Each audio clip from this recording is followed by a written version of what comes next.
Hey everyone, my name is Penny Zanker, and it's time to reset.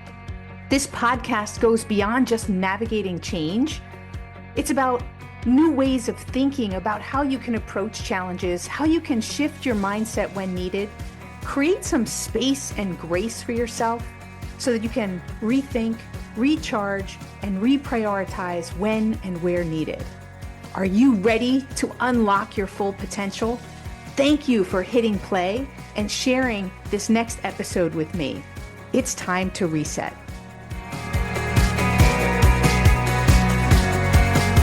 Hello and welcome to Take Back Time. My name is Penny Zanker and I'm your host.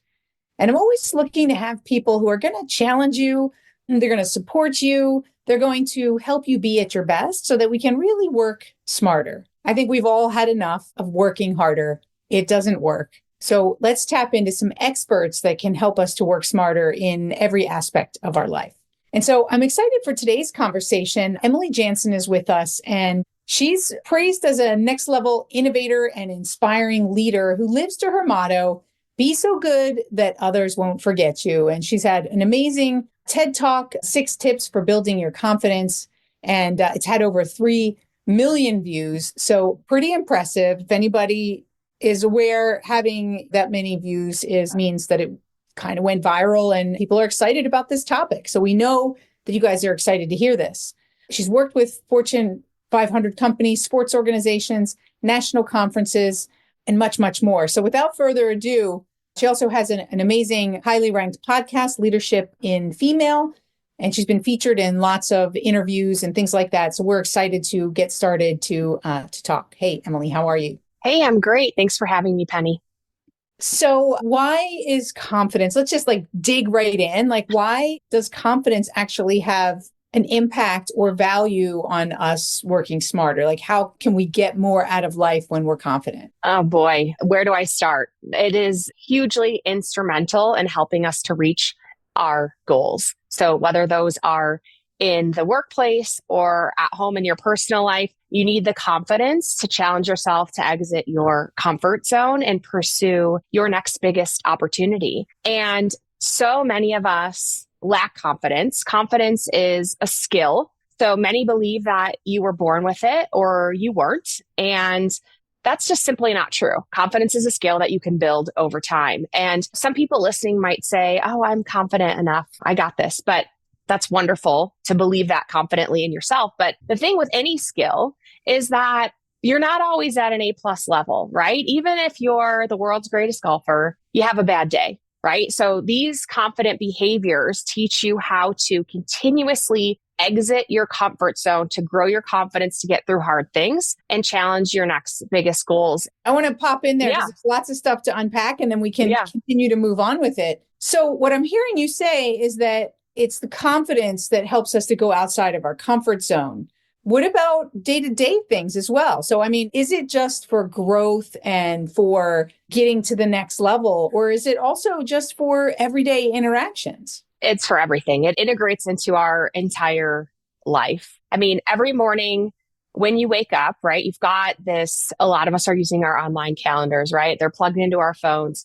You're checking to see what you've signed yourself up for. And depending on how you feel that day, right? That could feel energizing, or it can feel like, oh, I'm not sure that I'm prepared. I don't know if I'm good enough. You can start this negative spiral pretty quickly. And if you have worked on your confidence, if you've prepared to be your best, then your everyday challenges become a little bit easier. I'll give an example of a real world scenario, right? So something as simple as attending a child's birthday party. Okay, say you have a kid in preschool and they've just been invited to their first birthday party. And people who lack confidence could be incredibly overwhelmed by that situation. We are so much more tuned into our anxiety today than we ever have been before. And new situations, new places, new people can really set us off guard. So it's important to understand, first of all, your why for this basic situation. And this can be applied to attending a networking event, giving a pitch at work, going on a first date, running a race, literally anything. So understanding your why. So why did you sign yourself up to do this thing, right? In the child's birthday party situation. Okay, it's important for my kid to make friends and see these people outside of the school environment. So maybe that's the number one piece of your why. Maybe you also want to understand and get to know the parents so you know who your kids are hanging around, right? So that's another piece. You're like, okay, now I know why I'm dedicating 3 hours of my Saturday to like going to this thing that I maybe don't want to do. Once you get there, you've got to remember those pieces as well. Like, this is why I showed up. So rather than standing in the corner on your phone or passively just engaging with only your kid, like, you're getting around the room, saying hello to people, meeting those individuals and making like a useful time out of this experience. And it takes confidence in yourself and knowing your why in order to do that. That's so interesting because we've heard connect with your why and how important it is to achieve your goals and to push yourself. I think it's a really interesting aspect of how it can give you more confidence. But, now that you're saying that, I can definitely connect that because we become more connected with ourselves and it connects us with others because very often our why just isn't about ourselves. It's about something bigger. And then we can get outside of like what's in our way in our mind. Like, I don't know these people, they're going to judge me or whatever might be happening. So it's a really interesting aspect. And I think we do have strategies that are cross-contextual and work in some areas and then can work in others. And this is a great example where I hadn't thought of that, but I can see how that would strengthen somebody's resolve and confidence in stepping into situations. Exactly. And what happens afterwards is what's so important. You went and you did that thing, whether it's a networking event or the birthday party or the pitch, you survived and you're more adaptable after that. You're more ready to do that the next time, which makes you more confident that you can succeed in those situations. So it's all about getting out there, getting those reps, understanding why you're doing it and helping that to build your confidence for the next time you're engaging in a public situation, you're at that networking event, you're giving that pitch, you've survived. The thing is, our brains like to keep us in this comfort zone. And inside this comfort zone, if you don't leave it, over time, your confidence can shrink. It can retract. And you have to continue to push yourself and get uncomfortable in order to understand what you're capable of. And that grows your confidence. And there's lots of research around what more confident employees can do for their businesses and also what more confident people can achieve in their life. Yeah. So we're building a muscle. And, it's interesting. Like when you say it's to make us uncomfortable, to me, it feels like it's actually what makes us comfortable. And I mean, so I think that one could look at it in either way, right? Because as we step into that and we connect with our why, I think it makes us feel more comfortable in why we're taking action. So I guess it's all in the perspective that you're looking at it.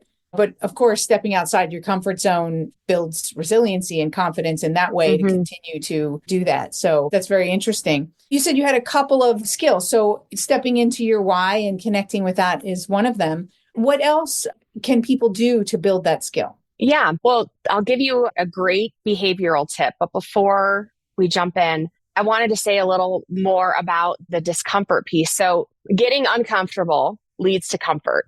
Then you're in comfort again because you've grown. Right. It's a cycle. Yeah. And then you go, exactly. So you're sort of going through this cycle of discomfort to comfort, discomfort to comfort. And the reason I wanted to reiterate that is just so that your listeners and can understand that is completely normal. I think sometimes we don't give ourselves a break to say like, gosh, like, why does this keep happening to me? Like, why do I keep having these feelings? Or why is this so hard? We're all feeling that way. Okay. Anytime you got to push a little bit harder, it doesn't feel great at first, but then you learn, you get a little bit more ease, you get more confident in that situation, and then you grow. So it's completely normal. And that leads me to the behavior. So how do you get into that area of discomfort? It's really hard. Like I give this example a lot of times. I was the general manager of a AAA baseball team. So if you know anything about baseball, Major League Baseball, and then you enter the minors, AAA is the highest level of affiliated baseball. And I was the GM of a team. And as a woman, they're used to seeing guys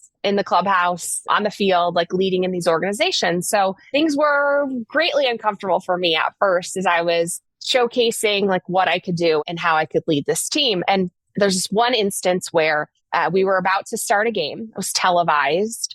It was a Thursday night and it was probably like the third game in the series. So I had met the manager of the opposing team. We had kind of gotten into the groove, right? The homestand was going off without a hitch, but I came down from my office and I was standing on the concourse and I watched the opposing team exit the clubhouse and they were wearing a uniform color that matched our team. And if you know even the basics of sports, teams have to wear opposing colors so you know who's on what side, right?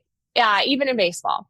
And so I was like, oh my gosh, I really want to pretend I didn't see that and go back up to my office and maybe nobody will notice. But I was like, man, if I want to be the GM that is a leader and who stands up for what's right and what's true to the game, I got to talk to this guy. So I went down on the field and I could feel my heels like sinking into the dirt on the warning track. And I looked at him and I said in my head, 3, 2, 1, go. And as soon as I hit go, I started walking towards him and he saw me. So there was no like swift U-turn. Yeah, exactly. And so that counting, the 3, 2, 1, go, got me started and the momentum kept me going. And I had that uncomfortable conversation. I learned after that situation what I could do to prevent this from happening in the future. I learned that I could confront these situations and I would live through it, right? It grew my confidence as a GM in that operational side of the business. And there's a reason why we count down, right? 3, 2, 1, go. Because if we say 1, 2, 3, you could say 4, 5, 6, 7, 8, 9. You're going to keep going on and on and on. And there's something about a countdown. And I love the sports analogy because a countdown is used all over sports, right? You count down and you go. The game starts, or you count down and the game ends. And there's this urgency to get the thing done. And you can use that tactic to get through and engage in those difficult situations where you'd rather turn on your heel and run back up to your office. So the next time you have to have that critical conversation, enter a networking event with cheap beer and warm wine, but there's a person that you need to meet, 3, 2, 1, go, head right in. Right. You can't allow that space to where that negative self-talk or whatever can creep in. I see it like if you don't have a countdown, what happens is it's like, you know how a rock hits a windshield and it just makes that first initial little thing. And if you don't catch it, it starts to splinter in all different directions, right? So I kind of see it like that. Like your self-talk and stuff can get totally out of hand if you're not staying clear on what it is that you want to follow through with. 100%. So yeah, it's in that moment. So that's a great tip, a little brain hack. It reminds me whenever I hear that, Mel Robbins talks about the 5, 4, 3, 2, 1. So the 5-second rule. So very similar type of thought. And I like how that it makes me think of a rocket launch, right? It's ready to go, like do that thing. So I like that as an action-packed tip for people to do. Mm-hmm. What do you find is the biggest challenge? So people get caught up, like, let's take somebody, like you said earlier, somebody might say, well, I'm confident, right? Maybe also we're confident in certain environments and not in others, in some contexts and not others. So how do we play with kind of that is not to get caught in the I'm confident trap, like, and then not prepare ourselves for those types of situations where we're not. Yeah, I see it all the time. I mean, when I go out and speak, I'm at a convention or a corporate event or a women in group, and the room is filled with leaders. These people have achieved a certain level of success in their life and in their role in the workplace, and they should be celebrating their success constantly. They should be supporting those around them. They should be feeling like they can take over the world. And they do in some instances, but every single person lacks confidence in some area of their life. It's universal. And what I find is that when I'm speaking to these people or when we're talking and we're kind of diving into confidence, like they start to think about the areas in their life where they're not as secure and begin to think about like, what would happen if I addressed that? Like, how much farther could I go if I thought about and worked on those limiting beliefs? Could I get to that next level? Could I have a stronger connection at home with my family? Could I learn to say no and use my vacation time? Like, how could it affect my life? There's so many different implications for that.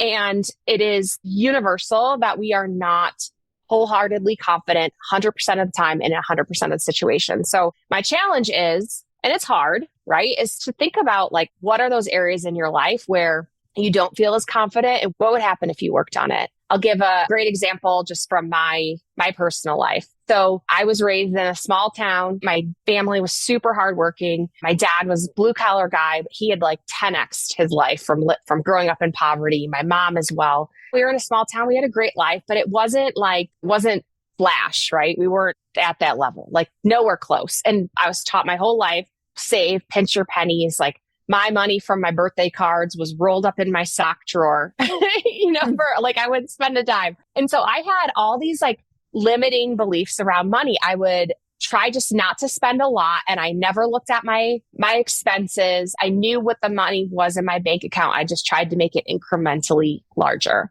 And I was not confident when it came to dealing with and understanding like what my money could do for me if I paid more attention. And it wasn't until I had this like breakthrough moment with my husband. He was like asking me some questions about finances. We were trying to get things squared away with our different investment accounts. And I like had a break. I was like, I can't talk about it. I like freaked out. And I'm like, why did I do that?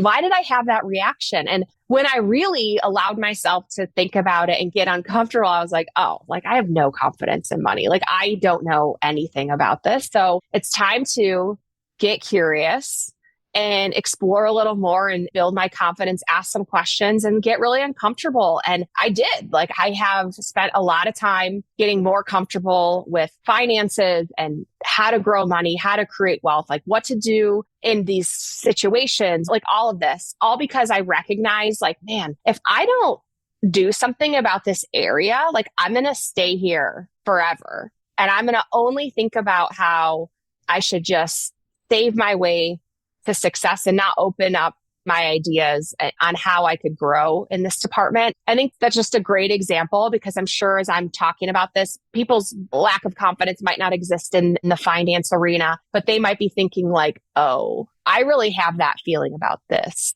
Right. And I can tell you that when I started to work on it, right? You get, okay, 3, 2, 1, go, Emily, open up the credit card statement and see where you spent your money. Open up whatever your banking and investment app is of choice and like read some of the blogs that they're putting out and understand what could happen with your money.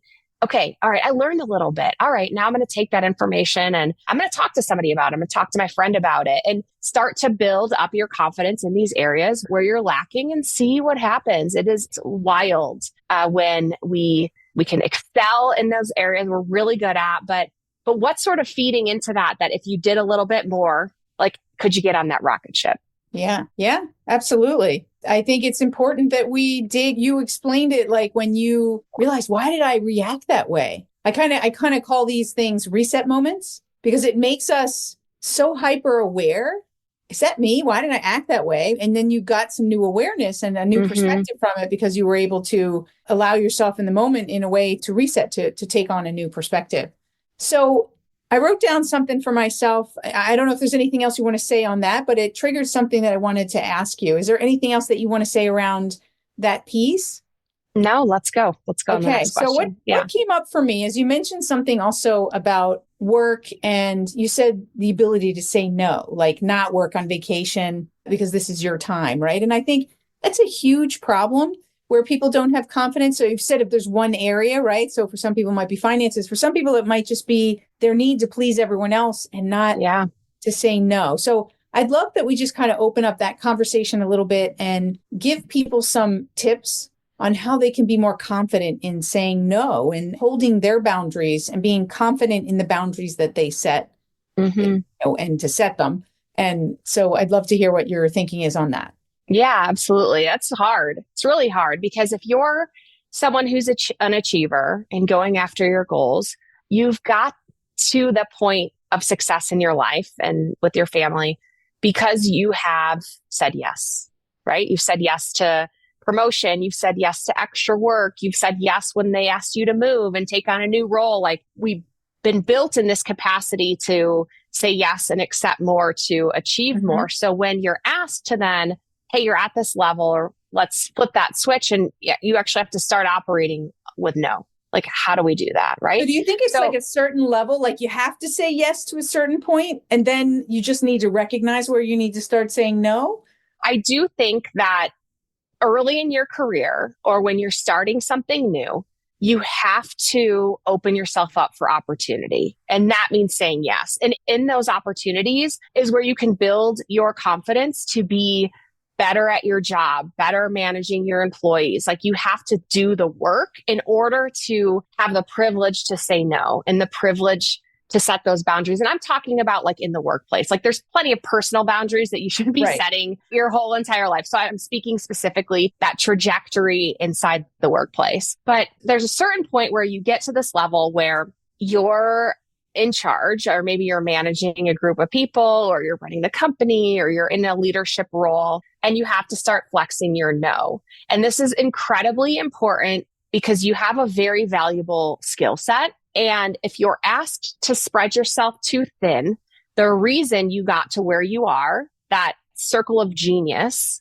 is going to be deployed, like, let's say 20% of the time, and 80% of the time, you're going to be doing all this other stuff. Well, you got to where you were because you have this 20%. Like, what if you could flip that and do it 80% of the time and 20% do the other stuff? So you have to think about a boundary around your skill sets and what you've been hired to do.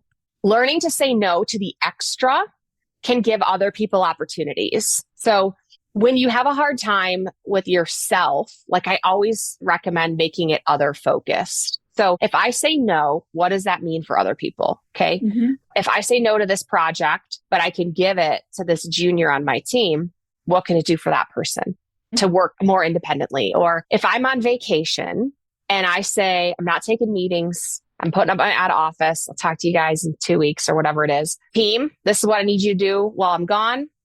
I have the confidence and the trust in you that you can get it done, and go. Because saying no like that, what does that do for your team, right? You're not micromanaging, you're not checking in, you're not skipping all of the tasks in between and then micromanaging when a decision's been made, right? You're letting them do the work. So there's ways that you can start to use no and set those boundaries that are beneficial, of course, for you, but also beneficial for the people around you. So when you're having difficulty with those boundaries, think other focused, right? Think about the other people and what your no could provide for somebody else. Awesome. I love it. It is. It's so true that it's a win-win. It really is, when some of those should be easy no's, right? Because we're holding on to it and it's really a benefit to somebody else for us to let go. Absolutely. And for us too. So yeah. So what didn't I ask you? Because we're coming to the end of the show. Is there anything that I didn't ask you that you really feel is important to share before I give you a chance to share your details where people can reach you? Yeah, of course. So in the last year, I have been working on a book, Let's Go, A Guide to Increasing Your Confidence, that comes out in May this year. And when I'm the one behind the keyboard or behind the microphone giving the advice on confidence, people think like, wow, must be nice to have all that confidence. And I just want to address to the audience that, like, I still use all the strategies that I talk about. Like, writing a book was totally getting outside my comfort zone. Every time I get on stage, I still get nervous because I care. I care about delivering for the audience. And there's a difference between caring about what people think of me. Because if I cared all the time and worried all the time about what other people think, it's really hard to grow your confidence. You're never, ever, ever going to please everybody. My nerves and sometimes my confidence starts to waver when I'm like, man, I really want to deliver. Like, this is really important to me. It's really important to them. I want to make an impact. Can I do it? And I use those strategies to say, hey, yeah, here's how you get out on stage. 3, 2, 1, go. Remember, reflect back on all the success you had before. On the last keynote that made an impact, you've made these talks before, like you've practiced, you've put in the work, you can do it. I'm still using those reminders to pump myself up. So it's totally normal that we're not going to get to one level and stay there forever. That's why it's important to know these skill sets, like what I teach in the book and what I talk about on the Leadership is Female podcast. So where can people get a hold of you? Because we're coming to the end of time. Yeah, it's emilyjaenson.com. So Emily, EmilyJaenson.com. It's the same name on social media, and I'd be so delighted to connect. So thank you. Thank you so much for being here. My pleasure. And thank you all for being here. All you need to take away is one or two things, one or two areas that you can work on, that you can say, let's go, right? 3, 2, 1, and plow through it and use some of these, connect with why you're doing something so that you can stand in your confidence, right? We heard some really great strategies today. So build your confidence. Your confidence is going to be the basis of your personal growth, your professional growth, and even the depth and meaning in your relationships and in your life. So go to it. My name is Penny Zenker, and this is Take Back Time. We'll see you in the next episode. Hey, thank you for spending this time with me. It really means a lot. If you're feeling a little off, distracted, overwhelmed, stuck, or just out of sync, remember that's your signal to reset. And that's all it takes, just recognizing one reset moment at a time. So stay tuned for more tips, tools, tricks, stories, strategies, all here on Time to Reset. We'll see you in the next episode.